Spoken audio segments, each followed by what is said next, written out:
So today's goal is really to talk about Office 365. So after a few slides, just educate you on what it is. We're going to jump right in the demo. It's actually live connected through the wireless here to the 365 service.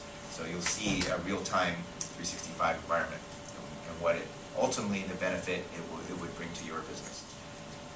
So the first thing we want to talk about is some of the trends that we see that are impacting our workplace. And we're seeing this across the board in these three areas. The first thing is devices. And you can see up here what I've got is my PC laptop Ultrabook. I've got a Surface 2, which is a Microsoft tablet. But this could easily be Lenovo or any tablet. And then I've actually got an iOS device here too. So it's kind of rare to see a Microsoft person with an Apple device, but this is it, and I'll show you why that's important later. But that's the trend that we're seeing, is that it's very typical for anyone in your workplace to have multiple devices.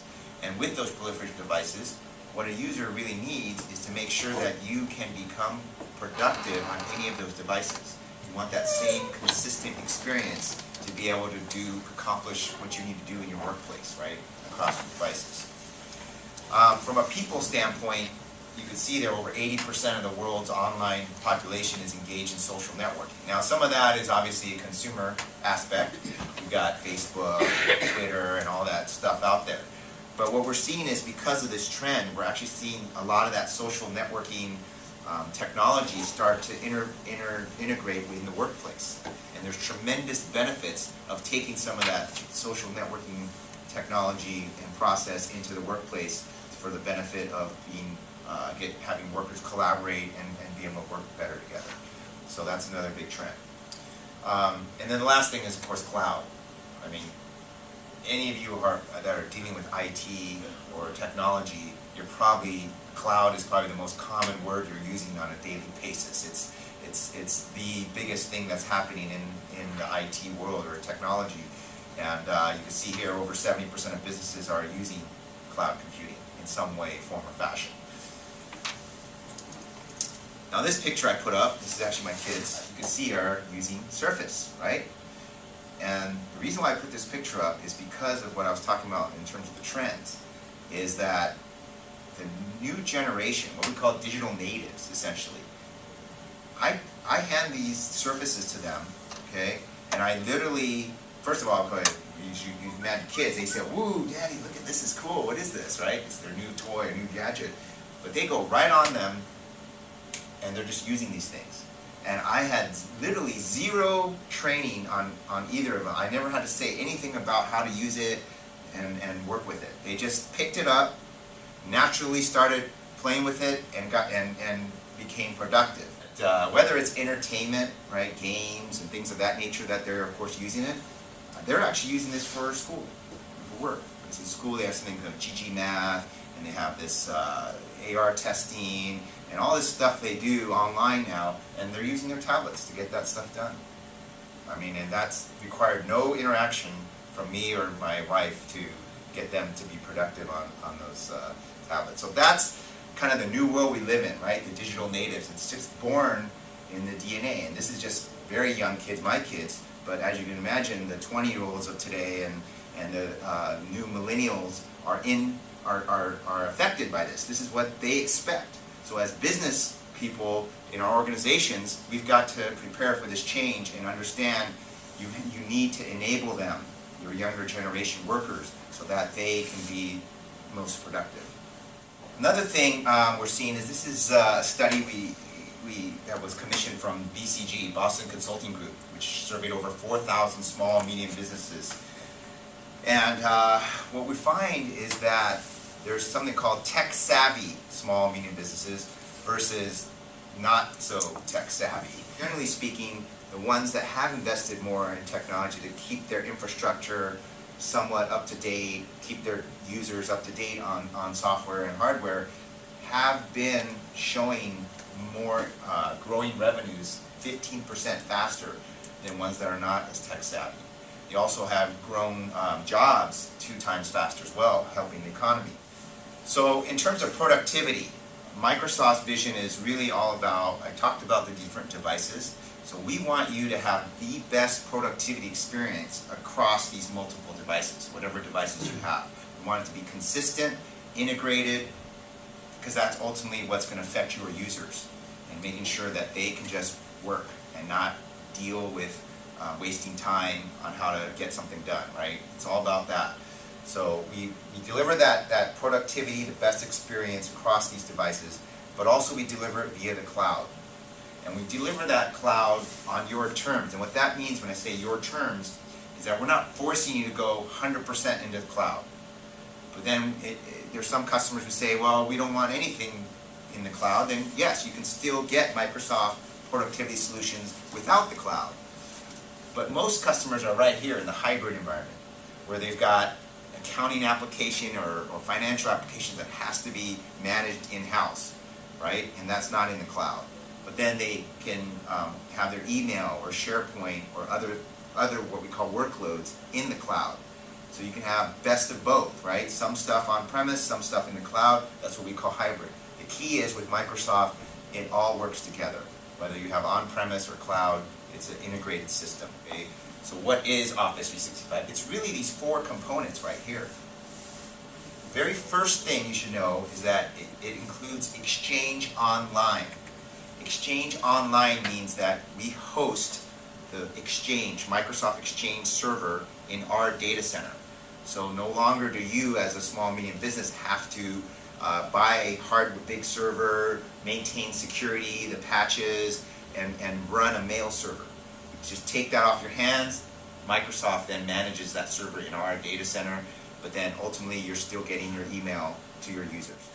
SharePoint Online, that's the second piece, and that's collaboration technology. It's where you can keep your internal company portal, so to speak, with documents and workflow, and there's a lot of things you can do with SharePoint. Instead of trying to explain it to you here, I think the demonstration will probably give you a better look and feel of what SharePoint brings to you. Lync Online. Lync is our real-time communications.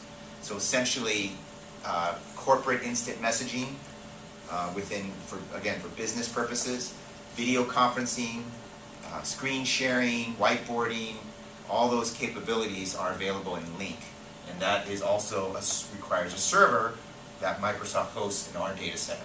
So these three components are all servers that we host in our data center, delivering these, whether it's delivering email, document collaboration, or real-time communications. That's what you're getting as a customer to your users with these three components, all included in 365.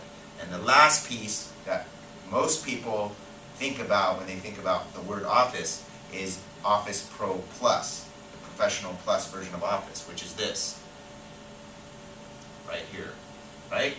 Excel, PowerPoint, Word, Outlook.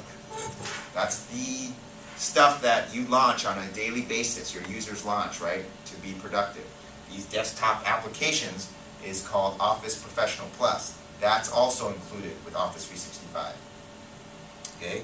But you can see that is just one component of the whole 365 service. 365 is a service. So you're getting the desktop applications as a piece of it, but you're also getting file sharing, business class, secure email, video conferencing, anytime, anywhere access, financially backed SLA. What that means is that if, let's say, your email goes down for 2 hours, and it's during where you've actually lost revenue, or you were in a business critical situation where you're not getting that email, we'll actually financially back that for you and credit you your invoice for that time you're down. The reason why I want to put this up, just so you get a flavor for what the different offerings are. And there's other offerings besides this, but these are the main ones. There's the mid-sized business Office 365, which is designed for 11 to 250 users, all for $15 a month. And that includes pretty much everything, except some of these advanced features. There's things like archiving, something called legal hold, if you need to actually keep email for legal purposes, e-discovery, and those kinds of more advanced capabilities. If you need those, you will want to go to Enterprise, which is Office 365 E3. And that enterprise version, you can see, includes everything for $20 a month per user. And then E1, the main difference on this is, again, you don't get those advanced features, but you also do not get the Office desktop applications. And that could be useful for scenarios where you might have already purchased a lot of licenses for Office, and they're already up, your desktop applications are already up to date. Then you can just go with E1, because you don't need the latest version since you already have it. So, the very first thing that I always like to show in Office 365, of course, is Outlook. Outlook is pretty much a mission-critical application, I would say, for most businesses. So, this, again, is connected to Microsoft Exchange in our data center. It's just literally a Wi-Fi connection right now, live, connecting to the 365 service. And this is the latest version of Outlook. And one of the first things you'll see is that it has more real estate, more screen space. If some of you folks who are on Outlook 2007 maybe, or 2010, you probably have this, right? Which is called the ribbon on the top.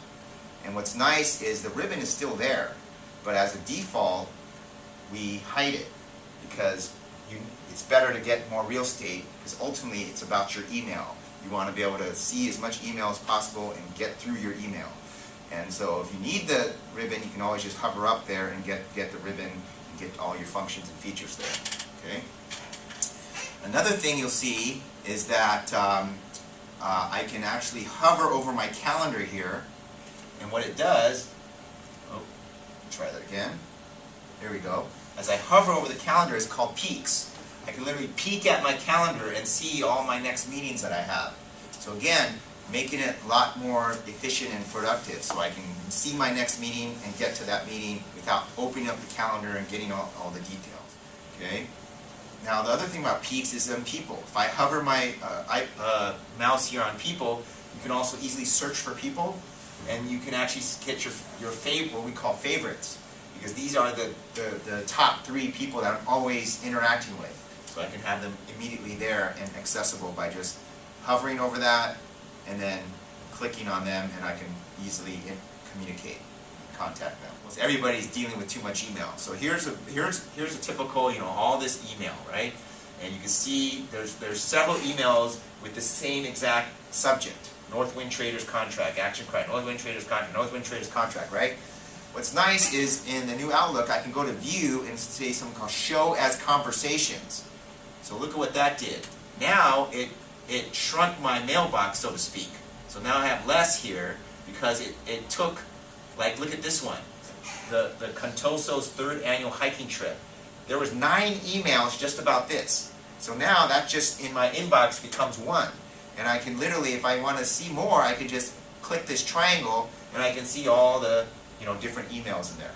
Okay, on this particular email here, it has this gray bar here. And in this gray bar it says action items. Okay, what Outlook and 365 is smart enough to know is if I click that, it actually knows that there's an action item in this email. And it says, yes, we think we found an action item, and now I just did this demo this morning, so of course it's already in my tasks. But it would, if I hadn't done the demo this morning, it would say follow up. I click that, boom, it's in my task as an action item, just like that. And then in this case, of course, I already did that, so now I can just say, okay, I completed that task. So I just click there, and it would mark that task complete, that action item complete.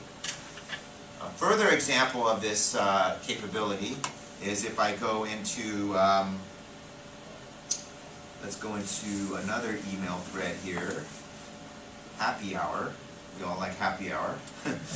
So in this happy hour email, I have an address, right? Right, we're going to meet at 5 o'clock to catch this ride on the shuttle for the happy hour, right? Very typical email. It has something called Bing Maps within that gray bar. I click Bing Maps, what it automatically does is it's smart enough to know there's an address in that email. Boom, it tells me exactly where it is on the map, and I can click Get Directions right there. But here under Renee Lowe, I see here's the email, and I can now have something called Inline Reply, which means I just literally click Reply, And within this window, I can say, yes, go ahead and forward. Right? I can literally type right within this email and just send it off. But guess what? When I do this, look what it did. It said, policy tip. This message can't be sent because it appears to contain sensitive information. Renee Lowe is not authorized. So if I hit send, it literally will not allow me to send that email. Why? Because in Office 365, we have information rights management, and it literally shows you, here if I scroll down, there's a visa number here. So that's a policy that you can configure in your own company with 365. Very easy to configure to say, no credit card information should be shared outside. Or if you have social security numbers, great example. No social student IDs, insurance information with public gas customer information, right?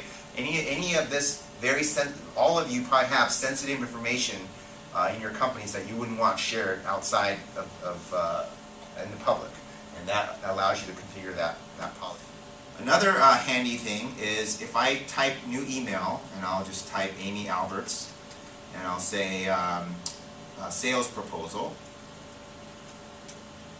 Okay, and I'll say, Amy, please review the attached sales proposal. Okay, and I just hit send. Oops, send. Look what it did. Because the word attached is in the email? Exactly. You may have forgotten to attach a file. How many times have you done that? Yeah. This, we can all relate to this. I know all of you can relate to this, okay? Every time I show this demo, people go, Oops, here's the oh, attachment. yeah. Yeah, that's the second email, like 5 minutes later. Exactly. So that is another handy thing that's built into the new Outlook and Office 365. Okay. I'm going to go to this email. And this is a very typical email here where somebody sent you an email. And you can see right here, I know it's hard, might be harder to see back there, but you can see the icon for PDF. It's a PDF document, Northwind Trader sales contract, right? Many of you get email attachments like that. What do you do with those email attachments? Well, one of the things I talked about was SharePoint Online. SharePoint is included. So here is SharePoint, which is an internal company website that is put up for this, Northwind Traders. And I actually have the sales contract here, PDF document, which shows you that I uploaded an hour ago because, of course, I did this demo before. So what I'm going to do is I'm going to actually delete that. Let's click this, and let's delete this, okay? So I'm going to actually delete that. Did it delete? Yes, it's gone, right? You see it's gone. Now, if I go to Outlook, and I go back to this email with that attachment, look at how easy it is in Office 365. I literally can, within Outlook here, I have Northwind Traders. I can literally click this PDF file, Northwind Traders sales contract, drag and drop right into documents. That's it. I've taken now that attachment in email, dragged it into my Northwind Traders SharePoint site document, just like that. Updating Northwind Traders, right? See that? Now I go back here, and refresh that, and you should see it. There we go. Northwind Trader sales contract, modified a few seconds ago. Karen Bird. I'm logged in as Karen Bird. Now, another thing about SharePoint, since we are in SharePoint, that's very, very nice that customers like, is that many of you have file servers or file shares, and let's say you're looking for a particular PowerPoint document. Well, in SharePoint, if you have these documents up here, I can literally right-click any of these, and it literally will pop up a little preview of that document. So you can see this is that PowerPoint, and I can just flip through the slides and say, okay, is that the right one? Click this, and same thing. It opens up in the little preview, and I say, oh yes, this is the one. Executive overview about Contoso that I need. Okay? I can edit this. I can share this now. So if I click share there, it's very easy to share that with other people, like Amy Alberts, Human Resources Director, Julian Isla, let's say, Sales Director, and just hit share. And voila, they now have a link, and it goes right to that SharePoint site, and they can now access that document and do the editing. It also works for Microsoft Word. So if I right-click this Word document, you can see there's the actual Word document right in the preview area. So furthermore, let's go and actually take this sales proposal, okay? I'm going to click this sales proposal down here, which is a Word document, and you can see it popped up very quickly. There's the sales proposal. And I can actually edit this document, and I'm going to edit in right here. And now on my tablet, I'm logged in as Julian Isla, which is another user, and I'm going to do the same thing. I'm going to go right into that SharePoint site. Okay, I'm going right back in there. Now you can see here, this is the document. I'm going to go down to this table here. Okay, and let's go. Okay, so now Julian Isla on his tablet. Okay, I happen to be here, of course, but this could be Julian Isla in Orange County, California, right? Connected on 365, and he's going to now edit that same document. And what you're going to see here is something called co-authoring, which we on SharePoint, on any of the documents, you can co-author that document. So here, I'm going to scroll down to where that table is, just so you can see how it works. There we go. And then I'm going to tap in here, and now you can see the little icon. So if I hover over this icon here, it actually tells me Julian Isla is on there, right there. That's where his cursor is. And I'm going to type Las Vegas Rocks. Okay? And then you can see, boom. See that? And then I could do the same thing. I could say Orange County, right? Just type Orange County there. And then in the surface, it popped up as Orange County. You can't see that, but that's how it works, the co-authoring. Okay, let's switch to Yammer now, because Yammer, when I talked about one of the trends of social networking, right, and how that's become such a big trend, and that is now kind of coming into the workforce. And this is Yammer, which Microsoft includes with the enterprise version of Office 365. So the E3, the $20 user, you actually get Yammer as part of a value add. And what we call is enterprise social. It's social for enterprise and business purposes. So you can see everything here is based on this Contoso, company, and it's like we've got marketing plans to expand into India, right, et cetera, et cetera. So it's all business content. It's not, Facebook where I'm at a picnic or I'm at a restaurant. Okay. If I now go to Alan Steiner, right, who's talking about marketing, I say, oh, I really want to follow what Alan, any marketing updates that Alan posts. So I can literally just hover over him and say follow.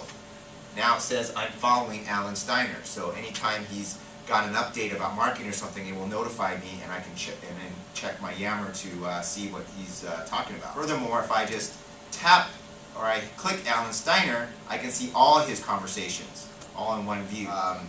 Now let's say I want to share something. So I'm going to literally just type in this box. I'm going to say I am working on a sales proposal while at, and I can see the @ sign. That's very important in social networking, right? In Twitter or Facebook, you all have a handle at Glenn Osaka or at Joe. So this one is at Cassie Hicks. So right when I start typing Cassie, it automatically pops up Cassie Hicks. I just click that, voila. Now she's referenced in this Yammer post. So I'm working on a sales proposal while Cassie Hicks is out. If anyone has any feedback or info, please let me know. Okay, and I just post that, and that's it. It's done. Now what I also can do is I click more, and I can add. I'm sure you've heard of hashtags. So I can click Add Topics, and specifically Northwind Traders. This is all about Northwind Traders sales proposal. So look at that. It says hashtag Northwind Traders. I just click that. It's done. So if any of my colleagues is now looking for any information about that Northwind Traders, they just search Northwind Traders and my information will pop up. That's very informative. All right. So the last piece is Lync. Right? I talked about. I demonstrated Outlook, your email, the integration with SharePoint, document collaboration, co-authoring, and then we talked about Yammer, the enterprise business social networking. Now let's tie it all again with Lync. So this is Lync right here, and you can see I'm Karen Berg, right? You see that little green? That shows me that I'm available. Now if I go into here and say I'm busy, it now goes to red. And so Julian Isla is actually logged into my Surface here, and then here is actually an Apple device. Okay, this is an Apple iOS device, and it logged in as Amy Alberts. And I literally go to status here and I say do not disturb. Look at that. It changed Amy Alberts to that do not disturb. That's how easy it is. If I go to status and say available, it will change, available, it changes right to green, that I'm available. Same thing with my Surface here. So Julian Isla, of course, is, there we go, is available. If I go into, say, I'm off work, it goes to yellow, and I'm off work or away. Okay, so now let me just go back to making Julian available, and I'm going to now hover over Julian, and when I hover over Julian, I have some options. I can instant message, I am him, I can call him, video conference, or share something. Now in this one I'm going to say, I am. Hello Julian, can we discuss sales proposal? Okay, I just IM'd him, and now it popped up here, and I'll say, yes, I have a few minutes. Boom. This is a game changer, folks. Okay, so here I have I am conversation, and say, let's bring Amy into this conversation because we need to bring her in. I literally just drag and drop Amy right into this window, and look at it will say inviting to your conversation, and now I say hello, hit send, boom. We're now conversing. Now let's just say it starts getting more complex. This is more of a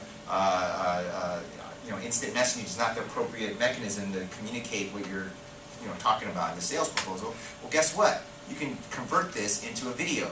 So I'll just say start my video, and here I'll say join video call, and there we are. Now I'm having a video call. You can see. And you easily invite somebody in from the outside to join one of those web conferences with. I don't have an email address. Absolutely. So right here, but yeah. if I type to Joe at Holman's, right, and all I had to, oh, I'm sorry, not email. I need to do a calendar. So if I go to my calendar and I say new appointment, and I say sales proposal review, and I literally see right here, there's an icon called Lync Meeting. I click Lync Meeting, it automatically sets up the Lync Meeting, and now I can type Joe at holmansnevada.com, and even if you do not have Lync, you will get this calendar request. You click that link, and you join the meeting, even without the Lync client. It works. Okay, so that would be the last thing I want to show on the Lync is we can actually go into here and I can show you share my desktop. I'm going to share my desktop with this. Okay, I can see this person, Julian Isla, on my tablet is now sharing their desktop. I can say accept meeting content. And now you'll see in 1 second,